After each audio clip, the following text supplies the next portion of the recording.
We welcome our viewers here in the United States and other parts of the world. If you know that you are a Zambian and you have been living abroad or at home and you are not yet subscribed to this channel, this is the time that you have to, because this is your voice. This is your voice. If you were born in Zambia, this is the place where you can speak out. So make sure that you subscribe. If there's anything bothering you and you want the nation to know, this is a place where you should be subscribed and be able to come and speak out. This is a voice for Zambians, for every Zambian, every ordinary Zambian. You can come and speak out.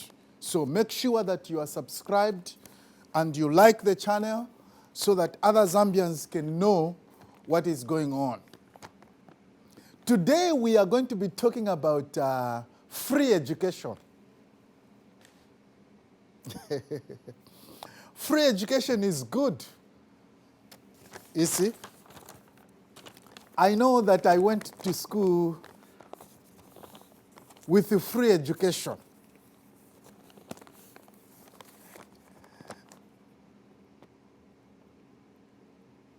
I went to school with free education. Even President HH went to school with that free education of President Kaunda. Okay?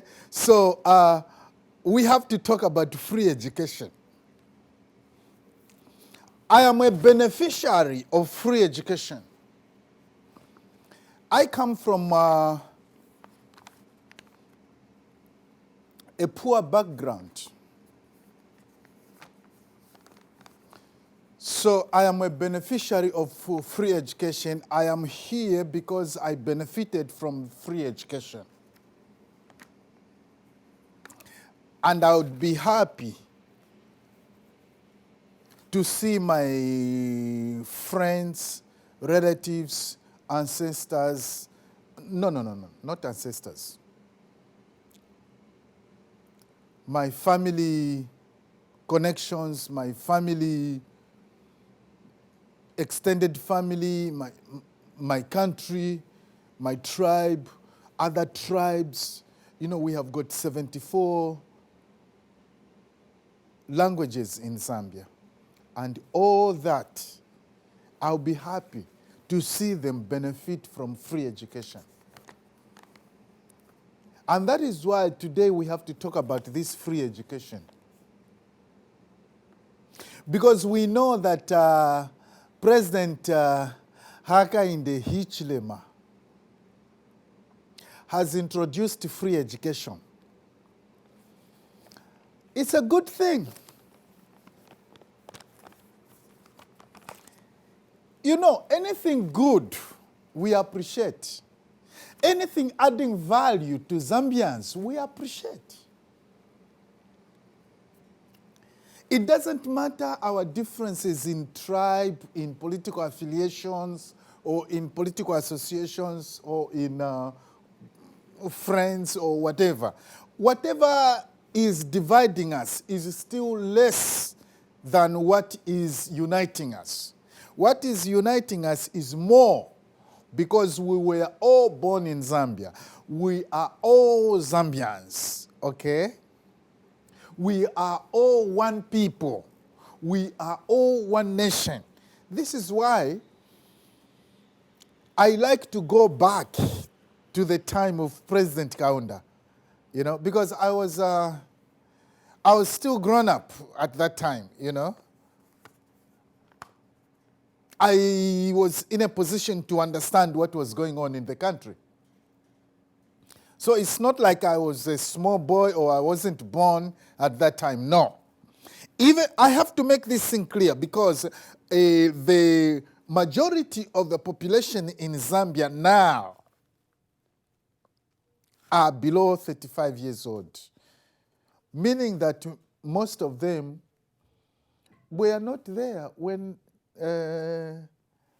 We are not there when there was a struggle for independence. We are not there in the 70s when there was a struggle for, because when Zambia it became independent, it was a plural politics. It was turned into one-party participatory democracy. And then in 1991, it was turned back into plural politics. You see, and the majority of the population of Zambia today are the 90s. So I call them the younger generation of Zambians. Okay? The older generation of Zambians, we are in the minority. We are small because most of our people are getting old and they are passing on and things like that, you see. So it is the younger generation of Zambians that is now the voting bloc, which is determining who becomes president in Zambia. So it is very important that we inform our younger generation of Zambians how free education was done in the beginning. Because the free education we are seeing today is different from what we have been seeing before or from what we experienced. You see? So we have to make that point clear. So I'm here today to talk about free education, the difference between UNIP free education and UPND free education. I want to talk about that today. So make sure that you understand, because you can end up criticizing things you don't understand. Or you can end up supporting things you don't understand. And in the end, you may end up being called a praise singer or a thief if you belong to PF, like me. Or corrupt if you belong to PF. So try to understand these things from the beginning. When you understand these things from the beginning, then you are able to differentiate what's going on. For example, President Kaunda, when he took over office, he became president after the struggle. I mean, he was arrested. I'm not going to go into all that thing. He passed through so many problems. He was arrested just like President H.H. was arrested too, you know. So when you are fighting for your people, at a point in time, you'll be arrested. Just like Honorable Nakachinda is being out and in and out of prison, even though it's not a good thing, even though it's not fair. Look at Tayali. I call him Honorable Tayali, you know. I know people just call him Chilufya Tayali, whatever. But me, I call him Honorable Tayali because he's fighting for a good cause, you know. He is doing the same thing that Kaunda was doing in the 60s. That's what Tayali is doing. So I call him Honorable Tayali. I have got so much respect for him. You see? So, you have to understand from the beginning if you are going to make a correct judgment. Otherwise, you will keep making mistakes just like you made mistakes last year.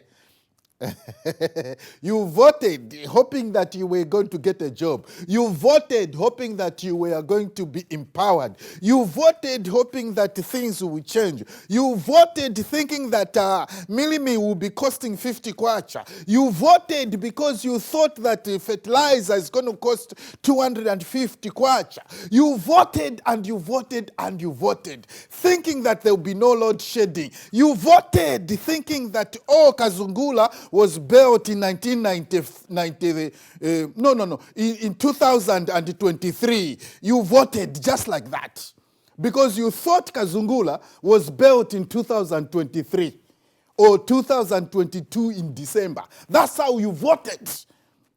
And you are voting like this because you don't have information. That's why you are voting like that, because you do not have information. You know, most of this information is not taught in school. Okay? If I become president of the Republic of Zambia, I am going to change the educational curriculum. That's the first thing I'm going to do. You see? Because I have seen, I'm here overseas in the United States, and I have seen Zambian people who are graduates, yet they don't even know that there was a struggle for independence. There was a rebellion by Mushala. If you ask them on the street, you see these 30-year-old, 35-year-old, you ask them, do you know Mushala? They don't know. Do you know that in Zambia there was a party called UP? They don't even know that. It was outlawed. They don't even know all that. So there is need to reform the educational system. I'm going to talk about the reform, about the educational system another time. But today, let me just make differences between the UPND education and the UNIP education. I went to the UNIP education, and I can see the difference. Okay? When President Kaunda took power, you see, let me give you a background. So when President Kaunda was a young boy, about 8 years old, his father died. Okay? His father had immigrated from what used to be called Nyasaland. Okay? And this is what Mushala from the northwestern province used to call us. Anybody from the east, he used to call us the Nyasas, you know, because he just classified all of us as coming from Nyasaland. Even though we were born in Zambia, as far as he was concerned, we were from the east and we were all Nyasas. Okay? That was not right. You see? And that is where the problem comes in. You see? Because when you begin to divide people, you cannot unite them. You see? And so when President Kaunda came into power, he is coming from that background. When his father died, even though his father and his mother are the people who started the Lubwa mission, they were missionaries. They are the ones who started the school. You see, his mother was a teacher. His father was a reverend. Okay? But because his father is black, his father is dead. I mean, he's black, and at the same time, he's also passed on. Even though he started the school, he almost was thrown out of school because there was no 2 pounds, 6 pence. Oh my Jesus. I know my late mother used to call our currency, used to call this money, because my late mother was used to the old currency. We used to call it pounds and pence, not kwacha and ngwez. We used to call it pounds and pence. So my mother, I love my late mother. May her soul rest in peace. She used to explain to me. I used to know this is something kwacha, okay? Blah, blah, blah, kwacha. But she would interpret that to me to mean this is a pounds and pence, okay? So, because his mother couldn't raise 2 pounds, 6 pence, whatever it was at that time, he almost was thrown out of school, even though it was his father who started that school. That's how the problem started. And that is how President Kaunda developed the desire to bring free education into Zambia. And he started the struggle from there. That is why the first thing he did when he became president, he introduced free education. And he had a 5-year plan where he was going to build schools in all the provinces. He was going to build hospitals in all the provinces. So we have to give this background to our younger generation. They were not there, they don't know what happened, and most of this stuff is not taught in school. This is one of the things I will change when I become president of Zambia. And that's the first thing I will change, free education. I'm going to make sure that the curriculum, the syllabus, all that is scrapped and put in the real thing, okay? This is what they have done here in the United States, you see. My kids go to school in the United States. I mean, they know the history of the United States more than me. Who brought them here, or some of them were born here, more than me, who is older than them. They know the history of the United States more than me. If I say, oh, this, they will tell me, no, Daddy, this is not correct. The correct thing is this, you know, Abraham Lincoln, blah, blah, blah, blah. They know about Abraham Lincoln more than me. Can you imagine? Because the system in the United States has made sure that they don't forget history. Okay? I'm 3 times older than my last child, and yet my last child knows more about the United States more than me. Because why? They are being taught in school, which is not done in Zambia. So when President Kaunda took over the free education, when he took over the government, he introduced free education. So when he introduced free education, he used the mines to finance free education, okay? He used the resources of Zambia to finance free education. And this is different from President Hakainde Hichilema, because I don't know where he's getting the money to finance free education, okay? Okay, because he has given over the mines, taxes, all that. He has given over to the investors. Free mining, no tax. So I don't know where he's getting the money to pay for free education. And that is why Hakainde Hichilema's free education is suffering. You see, you have got 200 kids, children, in a classroom. How do you expect the teacher to mark everybody? How do you expect a teacher to give assignment to 200 children in one classroom? So the free education of President Hakainde Hichilema, I mean, to him, it's good, but to me, and the majority of Zambians, I know it's not right. Because even him, President Hakainde Hichilema, even him, he didn't go to that kind of free education that is giving to his people. Even his children, he cannot take them to that free education that he has introduced to Zambia. Have you seen? I'm not critical with, I'm not just criticizing because of whatever it is. No. I'm just putting facts together. I'm just putting facts on the ground. Okay? I'm just putting facts on the ground. I am not against President Hakainde Hichilema. I'm not against President Kaunda. May he so rest in peace. I'm just saying, I'm just differentiating between Kaunda's free education and Hichilema's free education. That is all I'm doing, that's all.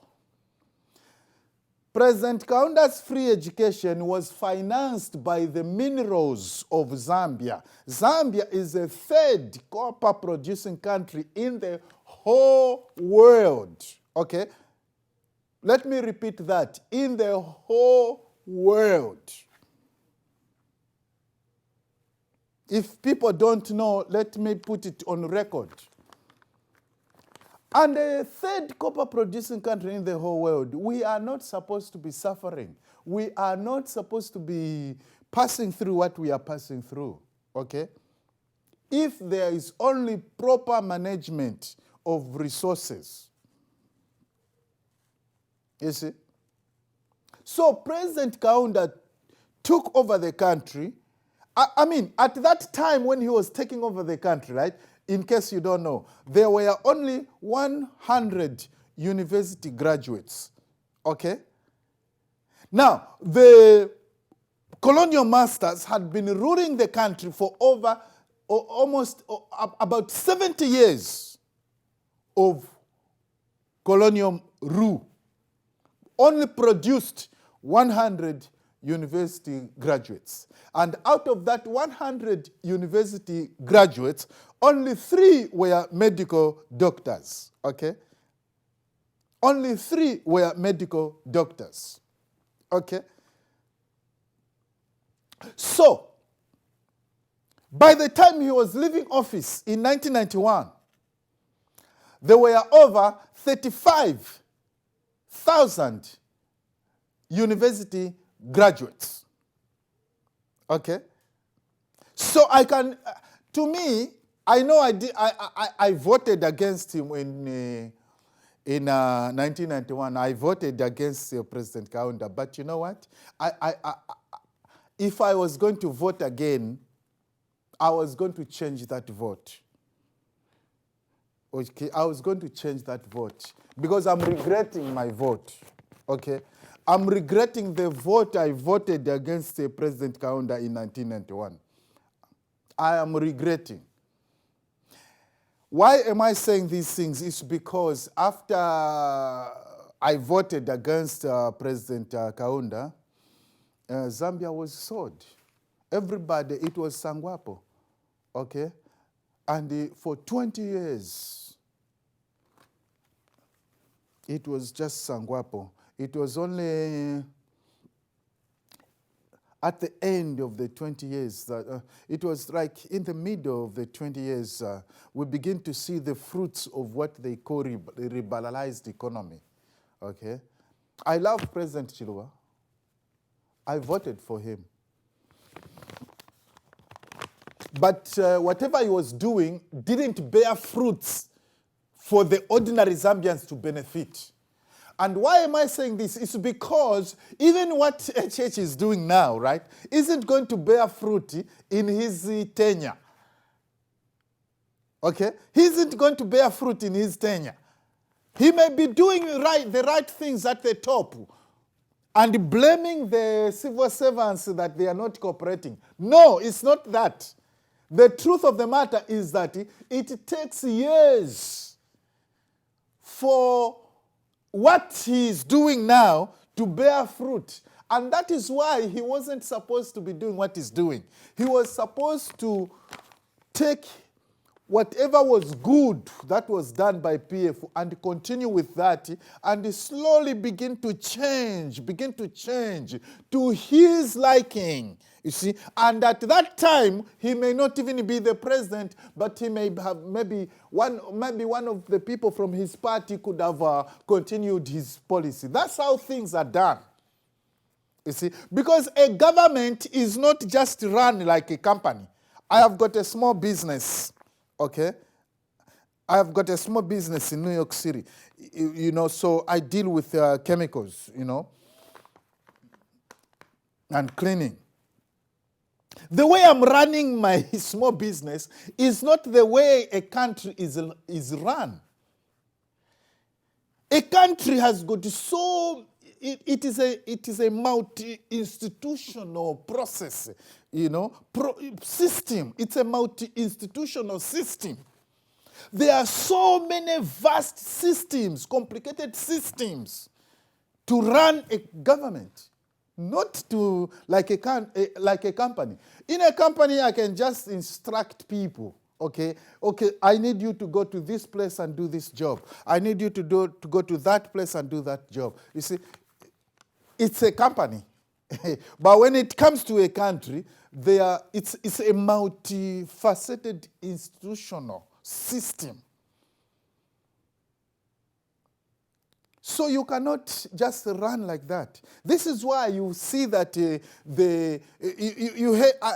some of the people, especially the press singers, let me address you. You heard the president saying that, oh, at the top we are doing the right thing, we are saying the right things, but at the bottom, they are not responding to our, Yes, they cannot respond because there is disconnection, okay? You just came into power, cut off all the systems, A government is run by systems, You cannot just come in, fire everybody who belong to a certain tribe or maybe and then expect from a certain region, you bring them in and expect that things will just run smoothly like that. No, it takes years to build a system. It takes years to build a system. This is why the free education of President Kaunda is different from the free education of President Hakainde Hichilema. Because the free education of President Hakainde Hichilema is poorly financed because all the money is being shipped overseas. All the copper which is supposed to pay for the free education is going overseas, okay? You cannot run a country in a situation where you are going to be revenging on your people. No. You cannot do that. You see, one of the things that President Kaunda did as soon as he just came into power was to introduce the motto, One Zambia, One Nation. Okay? So he was imprisoned, but he never harbored bitterness or anger or revenge on the people that persecuted him. You see, I see this happening in Zambia where we are calling, alleged fight against corruption. But when you look at it, it's not really the fight against corruption. It is a fight against vengeance, okay? Because if it was a fight, alleged fight against corruption, even the people in the present government who are involved in corruption, they could have been persecuted, they could have been prosecuted, they could have been taken to court. But nobody from the present government is going to court. Only the people from the previous government are going to court. So that is not really a fight against corruption which I can support, okay? So the other thing which you have to understand is that when you are trying to unite the country, you cannot be revenging on other people. Kaunda didn't do that, okay? I know there was Mushala there was Shamwana who fought to overthrow him, but at a point in time, he reconciled with him, he forgave him, because he was trying to unite the country. You see, I want to see President Hakainde Hichilema emulate some of the things that President Kaunda was doing. That way, he can unite the country. Because I'm against the policies of President Hakainde Hichilema because they are not uniting the country.